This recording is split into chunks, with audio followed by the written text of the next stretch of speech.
Il était son ami et son sportif préféré. Entre Pelé et Michel Drucker, tout a commencé lors de la Coupe du monde de football de 1970. C'était un danseur. Il était beau et il s'amusait. On avait l'impression qu'il n'y avait pas d'enjeu, confie l'animateur au journal de 13h de France 2, ce vendredi 30 décembre. Pour lui, la star du ballon rond, décédée à l'âge de 82 ans ce jeudi 29 décembre, avait gardé l'envie de jouer qu'il avait lorsqu'il jouait sur les plages du Brésil gamin et pauvre. Sur les terrains, tout lui semblait facile, tous ses gestes étaient simples, étaient beaux. Il marquait des buts de la tête, des deux pieds, il distribuait le jeu. Il avait une vision du jeu. C'était un chef d'orchestre, salue Michel Drucker qui a souvent interviewé le roi du football.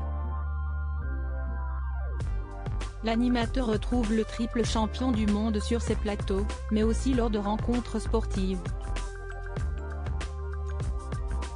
Supérieur à ces tragiques décès de personnalités qui ont marqué l'année 2022, le jour où Michel Drucker a joué au football avec Pelé ensemble, il participe à un match de charité en Belgique. Un moment que le mari de Dani Saval n'a pas oublié. Je jouais avec lui, avec Copa et Puska, qui sont deux icônes de ces années-là. Donc ça, si est un grand souvenir, si est une photo que j'ai dans mon bureau et qui ne me quitte jamais. L'animateur phare de France Télévisions salue les talents du joueur, mais aussi ses qualités humaines. À ses yeux, le père de famille était un homme gentil, une belle personne pas du tout star. Et Dieu sait s'il aurait pu avoir la grosse tête.